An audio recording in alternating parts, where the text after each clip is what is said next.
Welcome to Q&A Thursday. I'm your coach, Tandra Tanaboli. Today's topic is how to live a balanced life. Let's begin. Hi, Coach. I'm having a hard time balancing my lifestyle. I work 8 to 6, sometimes till 8. And by the time I get home, I have no energy to work out, make a decent meal to eat, or socialize with my friends. I feel like I'm missing on life itself just to work and make ends meet.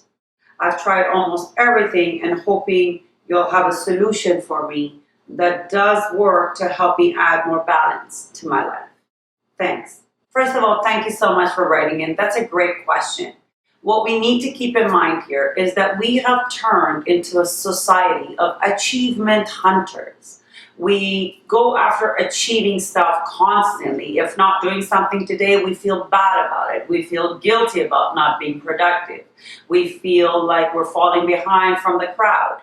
And that has become an epidemic everywhere. And if you're not doing something or making something or creating something, you feel that there's something wrong with you. There's nothing wrong with you. And I have some great tips for you today to help you live a more balanced life.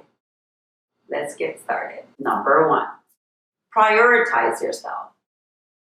As it seems, you're going to work, putting many hours for another company, and then coming home, barely trying to make it to eat. You can't see your friends. You can't make time for yourself. What I see here is a lack of attention to yourself. You're putting everyone else ahead of you. And at the end of the day, you'll end up with no energy and you have no quality time for yourself. I understand that work must be done and you're putting good hours in there, but do you take a lunch break to go for a walk? What would your plans be during the weekend? Are you taking the time just to rest from the week? So what I would suggest to you here is write down all the things that you do during the week and take a good look at it and see which ones are directly for you and prioritizing your needs and your feelings. Or is it everyone else that you're putting ahead of yourself? If that's the case, then you know it's time for a change. You have to replace them with actions that gives back love to you first. Number 2, cherish your time. Your time is one of the most precious things you'll ever have in your entire life.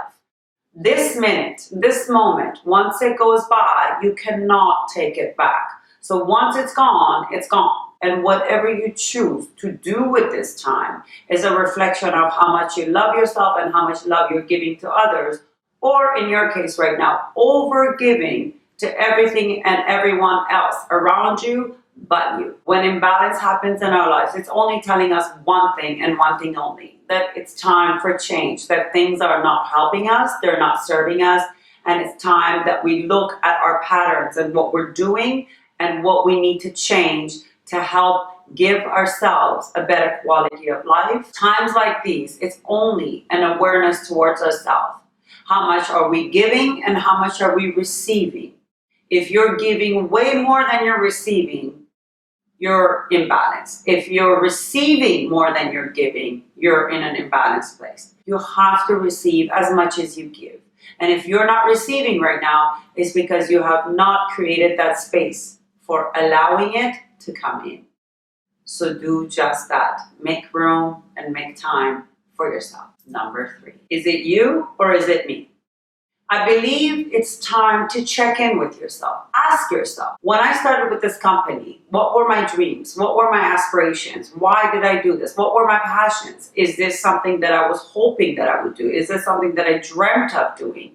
And that's why I'm putting so much time in it. Or was it an opportunity that I thought I could take to get myself to the next level? The way we can check in with ourselves is to go back to the very beginning and say, why did I begin this job? Think about it, that what were the exact reasons why you began this job and it's been prolonging itself for this long.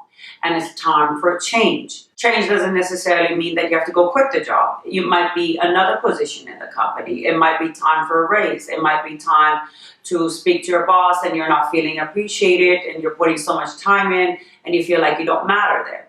Or you want to get more creative. What are the reasons that are keeping you within this job and what you can do to improve the quality of your own life.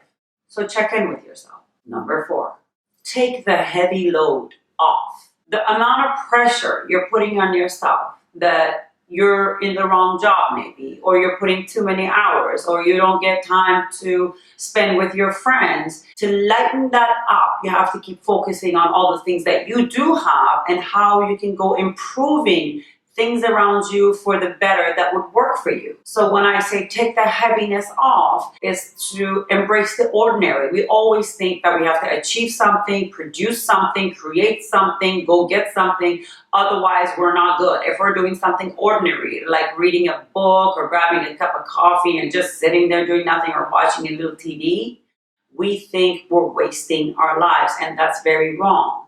You have to also be able to embrace the ordinary. So bring in more fun and light into your day, and it's okay to have a few ordinary hours or a day once in a while. Take the heavy load off, bring in more fun and play. With that being said, our coaching session for today is now over. For more of such sessions, you can sign up at my YouTube channel or go to my website at tandratanavoli.com.